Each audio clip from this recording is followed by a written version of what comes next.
Okay, hello and welcome everyone.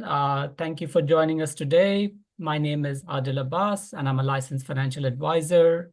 Joining me today is my business partner and co-advisor, Dane Pimble. Dane, did you want to say a quick hello? Hello, everybody. I'm here. Great. Thanks, Great. Dane.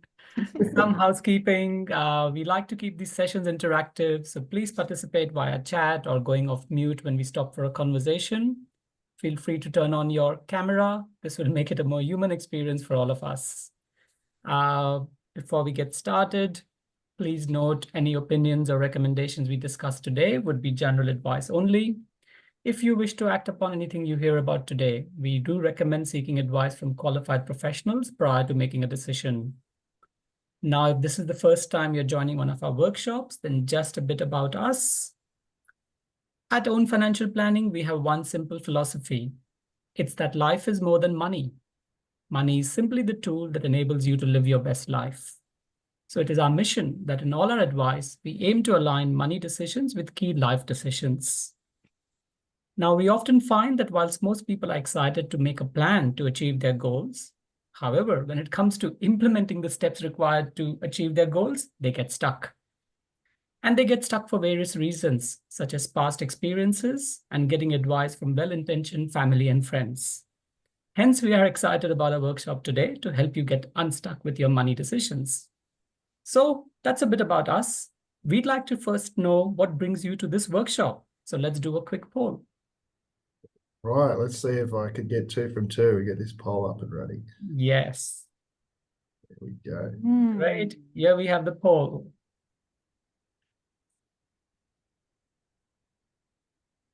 Okay. Who wants to? Okay, start to see a few answers coming through. Great. Here we go. Interesting. A bit like last month, the deals would have been even spread. I'll just give it a little bit more time for everyone to have a chance to answer. It's multiple choice too, by the way, in case that wasn't obvious. Good point, Dane. Yes. To be here for more than one reason. Other, and I can see with other there. If anyone, and you don't have to, but if you're bold enough and you want to share kind of what you mean by what else you're looking for from today, please feel free to drop it in the chat. Oh, What do the results look like, Dane? yeah, I'll just share them now. Here we go. So quite a few kind of focused on investing, building property portfolios, share portfolios, but we've also got a few looking to buy their own home, private education for kids. So if you weren't on last month's workshop, love to chat to you a little bit more around some of what investment bond structures can do in that regard. But certainly elements of that will be covered today. Overseas holidays, great. Love to see people implementing lifestyle goals as well as financial goals and financial support for family and loved ones. Wonderful. Seems like everyone on the workshop is at the right place then. Now I'd like to introduce our expert guest, Bronwyn Penhaligon. Give me 1 second. Yep. Bronwyn is a strategic psychotherapist with a background in marketing. She specializes in anxiety and provides short interventions that get people out of their head. So Bronwyn, welcome. Thank you. And thank you for making the time today to join us to share your expertise and practical insights. I will hand over to you now and stop sharing my screen. Fantastic. All right. All right. So bear with me, everybody, for just 5 seconds. Maybe, take a breath, get yourself comfortable, and let's get ready to get unstuck. Yes, well, before we kick off on this kind of content, I just need to let everyone know that I'm very excited to be here. I absolutely love the opportunities to be able to talk to people about this kind of content. As a little bit of a flag, sometimes I get a bit excited and a little bit sweary. So apologies in advance if that doesn't resonate with anybody. I'll do my very best to keep it PG rated. We'll see how we go. Okay. So as you just heard, yes, I am a strategic psychotherapist. And typically when I meet people and I tell them that, they ask me, well, what even is that? And what does that even mean? So strategic psychotherapy is a form of therapy that is literally strategic. Yeah. So it's all about being solution focused, action orientated, results driven. So it's not about giving a label or reflecting your feelings back to you. So counseling is more, yep, I can hear that this is hard for you. It sounds like you're upset. When you work with a psychologist, they're more looking to understand and go down that analysis piece, and kind of say to you, yep, this is a generalized anxiety disorder or something to that effect. And typically also what, both of those modalities do is they spend a fair bit of time kind of trying to understand and unpack, where does it come from? Why is it happening? I'm not actually all that interested.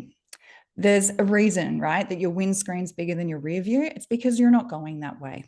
So working with this kind of modality, we're more about looking at, well, where are you now and where do you want to be? And how are we going to get you there as quick as possible? And spoiler alert, it doesn't involve unpacking your childhood trauma. So for a lot of people, this is a moment to have a sigh of relief. But rather what we do is we look at the cognitive distortions. What are the stories you're listening to in your head? What are the beliefs you're holding on to? And essentially, what is the stuff you're doing to yourself that's keeping you stuck?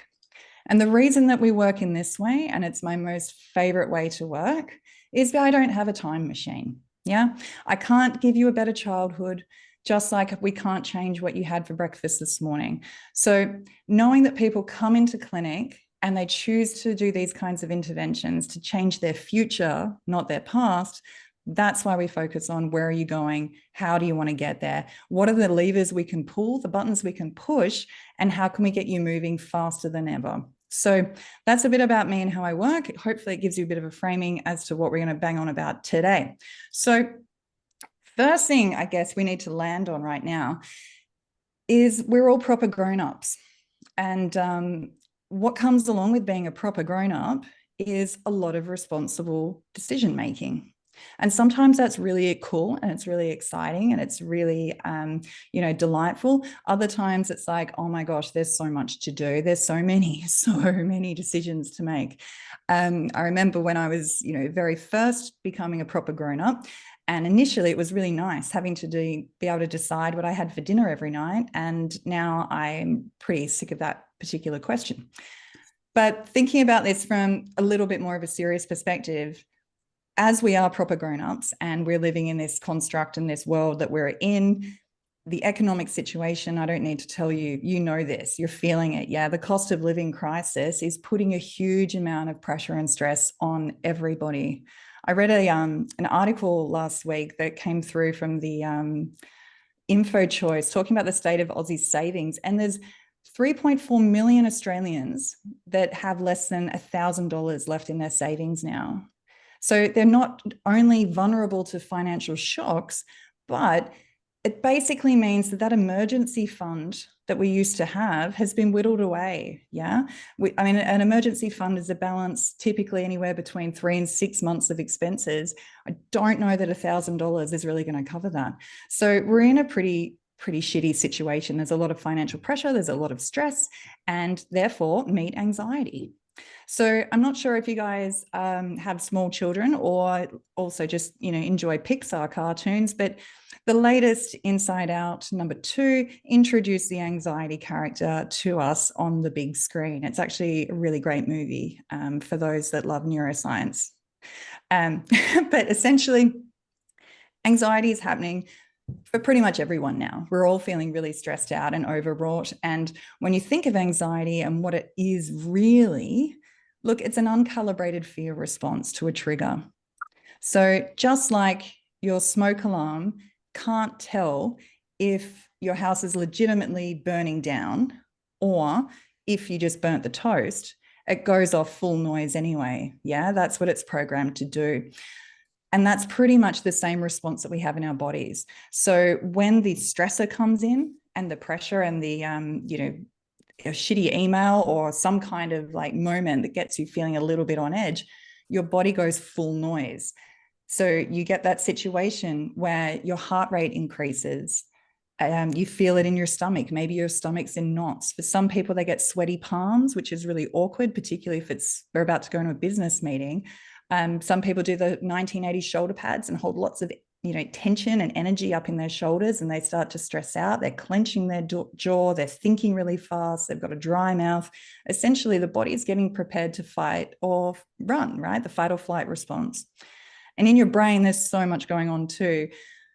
But before we go into that, here's something that I'd really like you to consider. And if there's nothing else that you take away today, then please let it be this. Anxiety is not something you have. It's not. It's something that you do. Anxiety isn't something that's genetic. You can't do a blood test for it. You didn't buy it online or pick it up from Woolies. Your mum didn't give it to you for Christmas. It is a verb. And if you don't quite remember, year 5 English, that's okay. Verb is the doing word. So it's an activity, it's a performance, it's something that you do. So just like skipping or jumping or yawning, it's something that you're doing.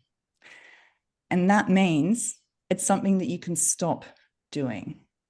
And typically when I tell people this, they roll their eyes a little bit and they go, yeah, cool. As if I could, I would.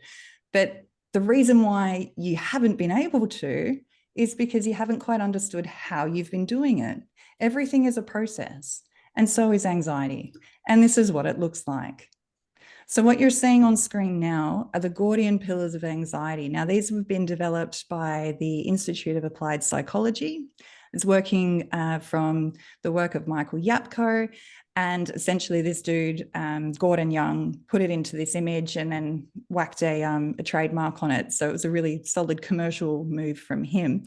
But essentially, this is the construct of anxiety. These are the cognitive distortions that you're running, the behaviors that you're doing in loop, and it's how you're keeping yourself in this space. So when you think about the anxiety piece and we start to compartmentalize and really take a good look at all of the different components of it, it's like playing a game of Jenga. And just like when you play a game of Jenga, if you pull out some of those key bricks, i.e., you knock over some of these pillars, then the whole thing will fall down and you can't do it. So what I'm going to do today is not run you through the entire thing because you'd be bored senseless, but I am going to share a couple of insights of some of those big fat pillars that I see in clinic all the time. So the first one, without further ado, is the foundational stone. This is the external locus of control. And essentially what the external locus means is that we're trying to control things outside of ourselves. And we very quickly realize that we can't. Therefore, we feel like we don't control anything very much at all. And so we become a bit like this guy, in the back of the car, faffing around on your phone. Don't really know where you're going, not driving, don't really care. You'll get there when you get there. You're not exactly in a victim space, but you're certainly disempowered. And when people are in this external locus of control, they're in this position where external variables are to blame for their situation, i.e., it's not my fault, I'm not taking responsibility, it's something else that has put me in this situation.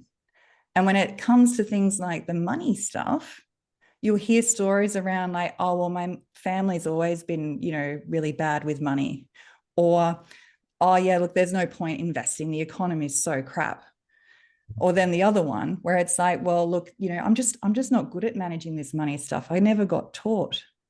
Essentially, the power is being given over to other people, sometimes just economic conditions, but definitely anyone and anything except the self. It's a pretty shitty place to be. So what do we want to do about it? Well, we've got to shift that locus of control. We've got to get you in the driver's seat of your life. It is indeed your life. No one's coming to save you. You got to take care of your damn self. So take charge, open the accounts, know your numbers. One of the first things that people, when they start working on a new gym regime, one of the first things they have to do is get on the scales. They've got to know where they're starting from. And we run a lot of avoidance around this stuff because we're a bit nervous about it. So have a look at that credit card that you've been pretending doesn't really exist and you've only been paying the minimum payment on. You've actually got to get under the hood and know where you are to be able to know where you're going to go. The other thing that I'd suggest with this is pay attention to your language about this stuff and the story that you're telling yourself. then you've got to really challenge that as well. Because it's like, if you're reminding yourself or telling other people, oh, look, I'm not good with money, I don't really get it, I'm not really interested, it doesn't really matter. Well, guess what? You're just reaffirming your current position, and your current position is probably not all that awesome for you. So pay attention, catch yourself, and correct yourself. The other one that I say in clinic a lot, right? So once we get out of this like external locus, we actually go, you know what? Yeah, far out. It is my responsibility. This is my life. I am going to do the things. Then you probably get a bit scared, because the low tolerance for ambiguity is what really feeds the fire of anxiety. Essentially, you know, that's what anxiety is, when it all boils down and we distill it to the total little crux of, you know, what are we looking at and dealing with here?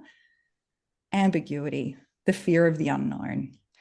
So the unknown and these ambiguous situations, mate, that's just life. You never actually know what is going to happen. I mean, to be honest, how many surprises do we even have left now?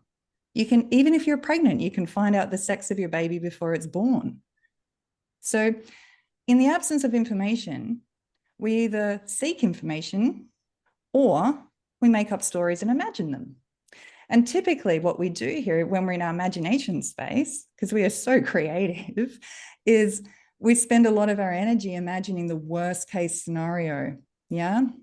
We don't go into what's the most, you know, fantastic outcome. It's like, well, what's the worst thing that could possibly happen? And then sometimes we believe that and act as if it's real and it's true. So it's not exactly the most helpful space to be in, particularly if when you're looking at a couple of different options, especially when it comes around the investing piece, and you've got that nervousness about you because you're like, oh, but what if the economy keeps going down? What if I lose my job? What if there's a better offer that comes along? Well, sure, there might be, or there might not be, but how do you assess risk? How do you discern the difference between what's probable and what's possible? When you've actually got a criteria for being able to do that, it makes it a little bit easier to tolerate the discomfort that comes from the not knowing. So managing the ambiguity piece is really about looking for evidence. This is where you move from the what ifs to the what is. And here's the kicker. You've actually got to take action. It's all well and good to sit around and go, okay, cool, I've looked at all of the options and I'm pretty comfy with what we're going to do. But if you don't actually press the button, nothing's going to change. You've actually got to make the commitment.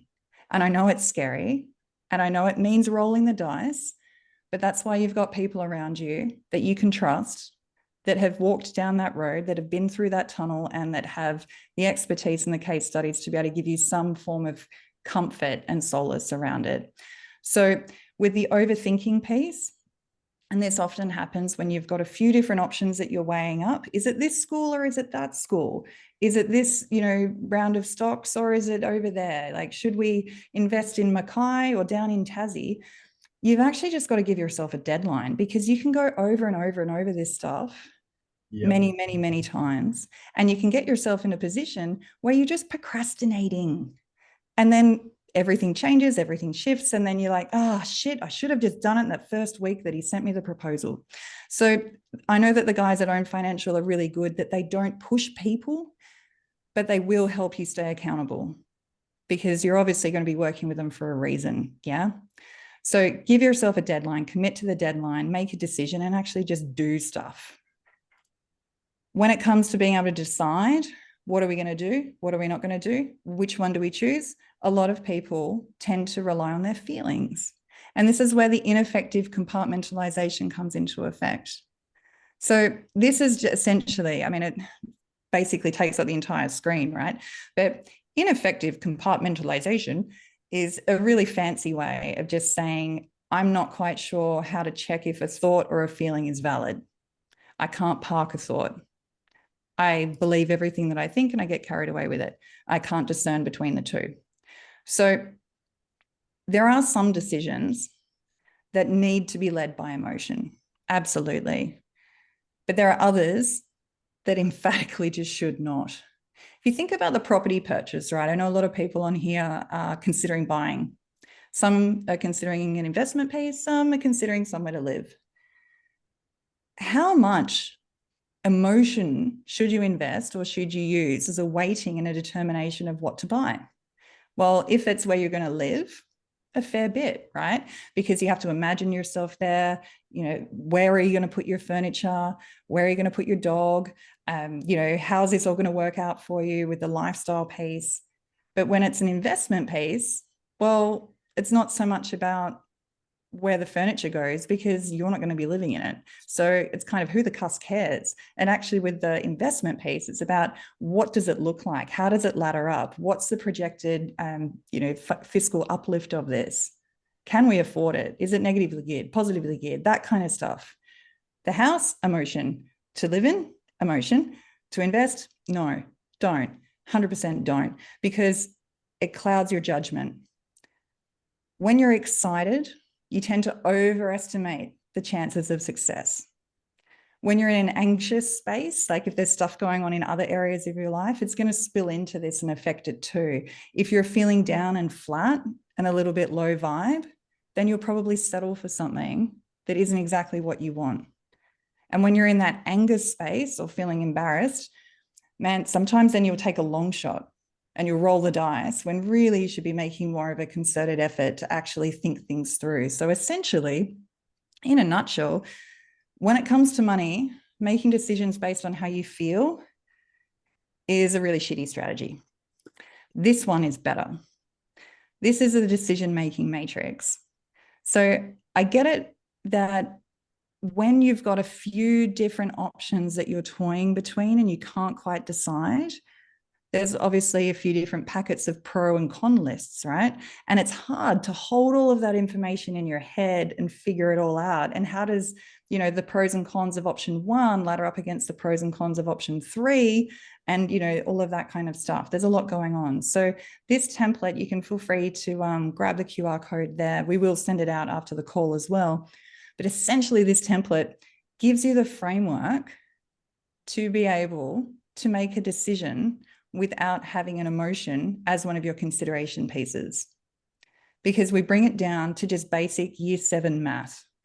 You essentially put down your options, you list out the considerations or the various variables of each one, and then you weight them out of 5.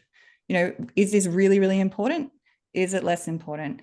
And then you run the numbers. And essentially what you end up with is a final score. And with your final score, you can then go, okay, cool.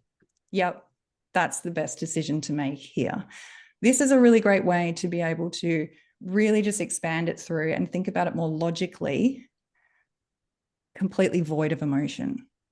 Typically, another way that when my clients are struggling with option A or option B, and they want to make a final decision, but they're not quite sure how they feel about each because they both stack up really well. Sometimes then I'll invite them to flip a coin, simply because when you've done that, your heart or your instinct or your intuition or whatever the cuss you want to call it will speak to you. You'll either be excited by the answer or not excited by the answer, and then you know what you actually want to do. But it is important to run the numbers on this kind of stuff, particularly when you're making these big financial commitments that could have a pretty significant impact on you should you miss the boat or screw it up.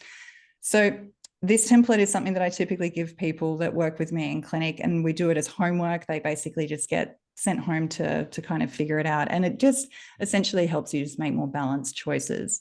I guess another thing to share with you in clinic, an insight from clinic is that the skills that I've been talking about, like the compartmentalization piece, tolerating ambiguity, you know, that locus of control stuff, this is all cognitive distortions that are running for you and against you subconsciously. You're not usually even aware that that's what you're doing.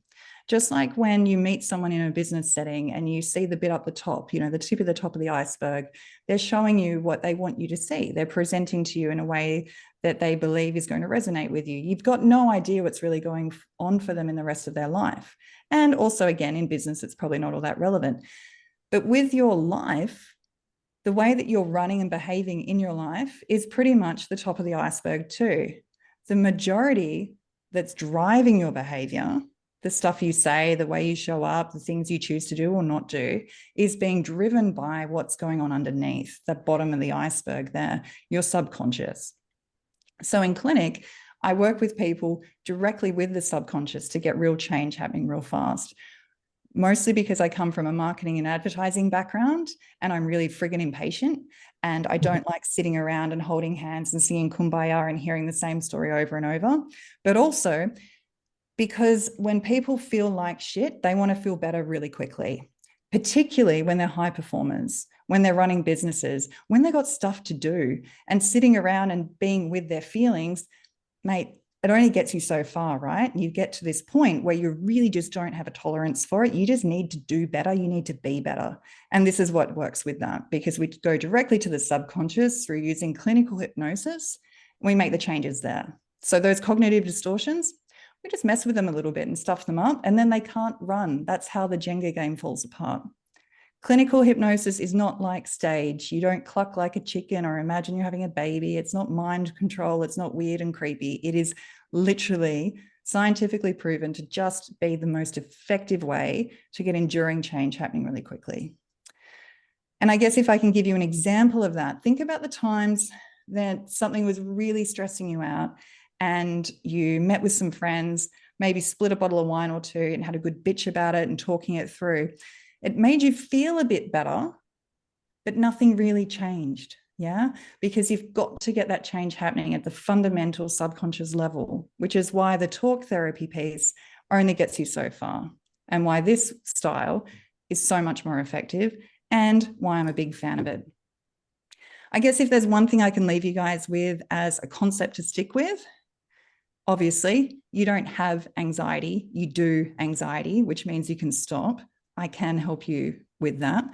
But the other piece is to acknowledge that making a big life change is pretty scary. But what's scarier than that is the regret. So trust your advisors, do your homework, have a plan, and take the action. If you want to connect with me, you can scan this QR code and all of my details will magically appear on your phone and we can be mates. I do have space and time in clinic. If there was any of this was a bit triggering for you, or you're like, yep, I actually like this chick style and would like to get rid of some of these poor habits that I've been hanging out with for too long. So you can absolutely hit me up and we'll see how we can get you moving faster than ever. But I guess that is probably it from me in a nutshell. Excellent. Thank you, Bronwyn. That was wonderful with so many insights around behavior and emotions and managing emotions and how it applies to the money situation. I guess we can stop here if you're okay to just kind of have a bit of a conversation. People may in the online may have some questions or may want to just kind of chat about some of the new insights. So open to everyone to kind of either go off mute, put it in chat, and we can spend some time answering some questions or clarifications. And if we're all a little bit shy, because I recognise this is a personal, really personal thing, I've got a question for you, Bronwyn. Yeah, shoot.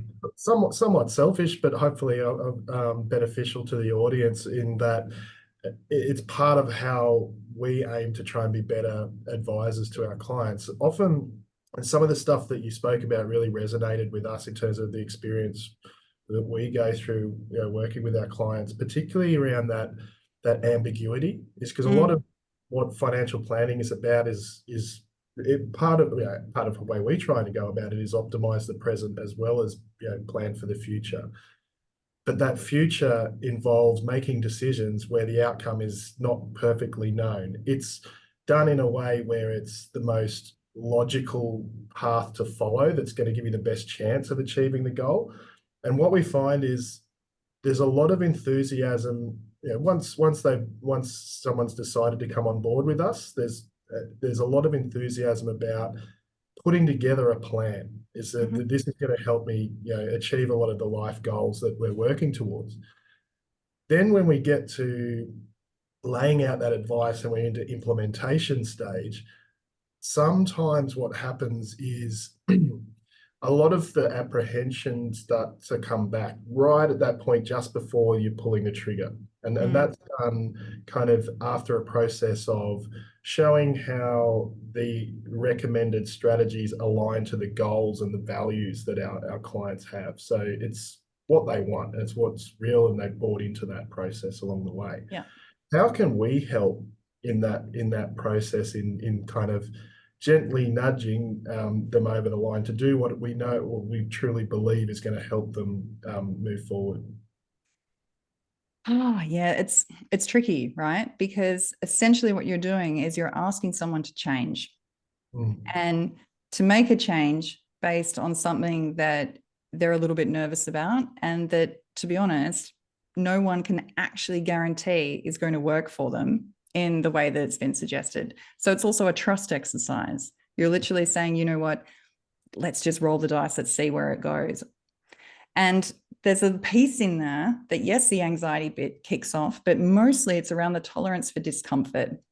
Because usually what's involved, and correct me if I'm wrong here, is when there's a new plan coming into place, or some kind of investment piece that's going to be required, there's an adjustment to budget, which means an adjustment to lifestyle, which means a few sacrifices might need to be made. And I don't know how I feel about that. Just like when you start a new diet because it's going to be summer soon, and you're like, yeah, I'll start the gym tomorrow, and I'm eating vegetables today. You're not, right? So what we need to do is build this tolerance for discomfort. We need to acknowledge that, yeah, it is going to feel a little bit awkward. Yeah, it is going to be a little bit hard, but you know what? It is worth it. And I guess from your perspective, how can you help? Is just remind them that not only have hundreds of other people walked this path before, but they're not alone, and you're there with them. And on those days where they feel a little bit wonky and a bit wobbly, is that you've got their back, and they're not going to be just left to fight it out all by themselves. Yeah, fantastic. Thank you. And certainly that point in time where you've got to jump on the scales was not an enjoyable experience for me when I started that particular process. So can definitely relate to that one. And Yeah. have we got any other questions? Everyone's a little bit shy. I totally get it.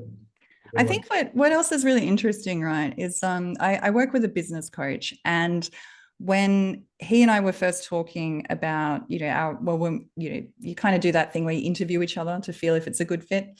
And he was really curious around asking me, can I name and share with him an emotional purchase, something that I bought that was completely ridiculous, but I bought it just because I really loved it, or I thought that it'd be super fun. And if I can, I'm going to share with you what I actually bought, because I think you'll find it really interesting and probably a little bit funny. So I have Pomskis. Pomskis are dogs that are Husky cross Pomeranian, which means that they've got double coats. But I purchased this beautiful pink country road jumper for my little Pomsky simply because it was the same country road jumper that matched mine. And I thought it would be really delightful. As you can see, she's not all that excited about it, doesn't it? She's not all that stoked. But I think it's worth recognizing, right, that yes, we can absolutely engineer out the emotion, and we can have our templates and do the matrices, etc., and love the shit out of that. But at the same time, we are still emotional beings. We make emotional decisions, and particularly when it comes to buying jumpers for our dogs, there's no logic there. There's no rational piece there. It just looked really cute. Brilliant. Viv, I think I could see you talking, but we can't hear you. I just want to. Yeah. Off mute. Oh, that's strange, because I can see you're unmuted, but can't hear the audio coming through. Maybe if you pop your comments in the chat, Viv. One sec. Okay, hang on. Yeah. Oh, Gabriel has just said lots of dogs running Yes. around in jumpers this winter. So seems to be a trend. Maybe it's going viral. we tried it with ours and didn't love it. So she's definitely jumperless. But she does like to. I took her for a walk this morning in 7 degrees temperature. That was not fun, particularly her love of just sniffing everything, every half a step. What could be a 10-minute walk ends up being an hour and a half. Viv has just added chat. I think we can see, and I'll let you respond to that, Bronwyn. Yeah, wisdom in emotion. Yes, absolutely. Yeah, I think that, you know, there does need to be a balance. It's certainly not saying, you know, that emotion doesn't have any part to play, because yeah, there's a lot that we, you know, refer to our intuition piece. You know, it is important to consider that and to lean into that and to respect that. I think that sometimes though, if it's not balanced, that's when we start to see some of these impetuous kinds of decisions being made. And, you know, the people kind of just, you know, they get excited and then suddenly they're like, oh shit, now I've blown all my money because, you know, I was doing rounds of drinks at the pub. So I spoke about it earlier this week. I literally had a client in clinic who bought an actual real car, like a whole real car, because they got really excited. They went to the dealership, they went to the showroom, they went on the test drive. They just got so caught up in the process that they're like, yeah, fuck it, I'll just make it work. And then they're like, oh my God, my wife is so angry with me. We can't afford it. I don't know what to do. And so it was about slowing down that decision-making process. Yes, respect how you feel about it, but also look at the other parameters, look at the consequence, look at where it might go, what it might do, and what's involved, because that's sometimes you can just do yourself a bit of a mischief if you're not doing that. Right. I have a quick question. Shoot. Maybe building on what you just said about this man's wife being angry. But in more seriousness, sort of, how do you go along this journey as a, you know, as a couple or as a partnership where you've made certain decisions, you're all on board with that, but, you know, living the truth of it, you know, especially in these times where things are getting tighter, how do you make sure that you can continue to have, you know, good, balanced, relatively non-emotional conversations, and stay on that same page? Any tips there? Yeah. That, look, the financial pressure is real, right? It's interesting. I was speaking with the guys about this earlier this week as well, that out of the divorces that happen, 70% of those are instigated by women.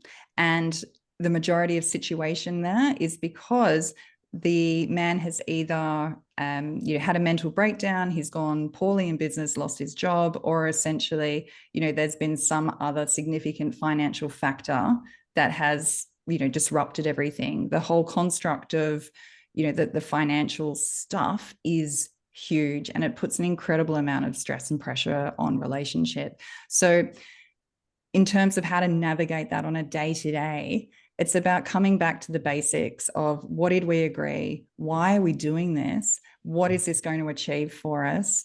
And yes, it is worth it. It's about being a team and having those really honest conversations, being really transparent with, you know, this is what I'm giving up. This is what I'm sacrificing.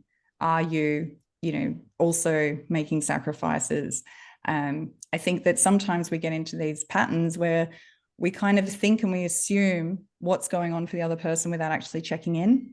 So, you know, we see their behaviors, but just like with the iceberg, the behavior is only the bit at the top, right? You don't actually know what they're thinking, what they're processing, and what they're really going through. So it's just having that open communication about it, knowing that it's going to be uncomfortable, but saying that it's going to be important. And typically, you know, if you need to start those conversations and you're anticipating it's going to flare up, or it could unpack a whole bag of shit that you really don't want to get into, is actually just doing it in a space and a time and being pretty strategic about it, going for a walk or going somewhere where, you know, arguments and upsets typically wouldn't happen, and say, this is really uncomfortable for me, but it's really important. I need to understand what your thinking is about blah. Or I've noticed that, you know, we're not doing so great with meh. But essentially, you need to create those opportunities for connection and to be able to be really honest about your own experience of what's happening in the financial pressure, other than just sitting there and stewing on it. Trish, I was sorry. No, go. You can say Yeah, it. I was going to ask, talk to me about a money date. What's a money date, Trish? Yeah, so it's effectively exactly what you just said. It's creating regular check-ins with your spouse or partner in a setting that is non-confrontational, where you're doing something enjoyable. So you're actually like reinforcing this is a good thing that you should look forward to doing and enjoying. So you're kind of working in that headspace. But it's also a way of being able to check in on the regular and having those deep conversations, but also sharing and continuing to share the dream about your coexistent future. I think is so important, because we can get stuck, can't we, in the day-to-day of, did you pay that bill I told you to pay? Those kinds of nitpicky stuff in our relationships. And we have 100 of those conversations, but we forget to go back to the beautiful conversations that are like, oh, that's right, we're trying to create a life together and it's going to be a good one, and let's pull in the same direction. So it gives you opportunity to do that. And literally, like you said, on a walk with the dog, or wine and tapas, or whatever, whatever floats your boat. Brilliant. Right. Thanks for that. Thanks, everyone. I really appreciate you all sharing that. Like I said, I know some of these concepts might be personal, but hopefully you've gotten some benefit from that. And Bronwyn, thank you very much for sharing. Adil, I'll bring back up our presentation just to wrap up today's conversation, Dane. So give me 1 second. I hope. Peek behind the curtain there at all the magic. There we are. Yeah. There we go. Thank you very much. Thank you all, and thank you, Bronwyn. And so, for those of you who aren't already clients, which we obviously absolutely appreciate, and or if you've attended these workshops before, you might be familiar with this concept. But essentially, at AIM Financial Planning, we have one very simple mission, and that's to help our clients live their best life. And that's a recognition that life's more than money, and money is simply a tool that enables us to live our best life and leave a legacy. And so in all of our advice, we aim to align your money decisions with your life's intentions. And we don't just talk about it. We've adopted an integrated approach to help you live your best life by connecting with relevant experts like Bronwyn to improve your overall well-being.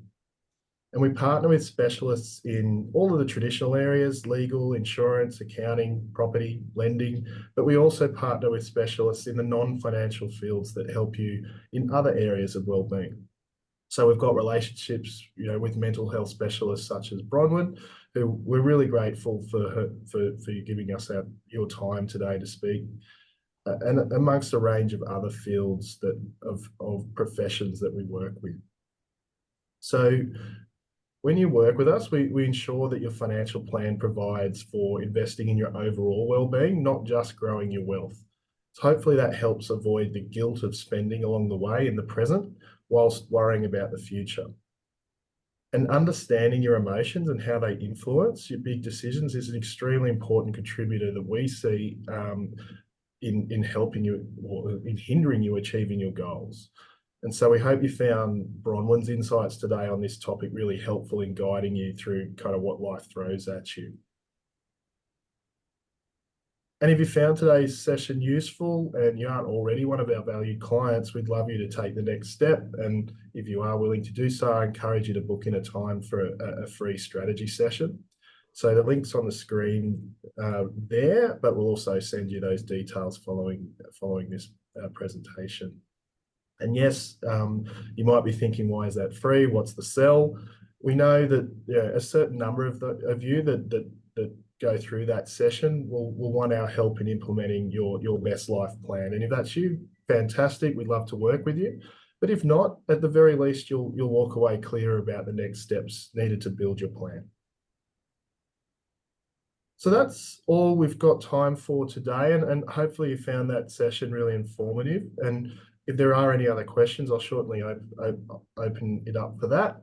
But just before and while I've got you, just wanted to let you know about some of the guests we've got coming up in upcoming workshops. So next month in September, we're excited to have Dr. John Cummins of Executive Medicine. He's going to be discussing the importance of investing in your physical health, something that yours truly certainly needs to work on. And he's going to show us how we can live potentially to 100. So looking forward to that one. And in October, he's on this workshop right now. We're delighted to host our business partner, Rory Sercombe from Loan Home Loans, and he's going to update us on what's happening in the lending environment and how to best optimize your loan structures, potentially to save you thousands in interest and tax. And so that completes the formal part of the workshop. Bronwyn, thank you again. Thank you very much for your time and wisdom today, and to all of you that have given up your free time to invest with us. Hopefully you've got some practical tips to take away and implement. We'll certainly be sharing that decision matrix with you following the event. So we do still have some time for questions. So if there are any, by all means, drop them in the chat or come off mute. But thank you all for coming, and hopefully you found it worthwhile.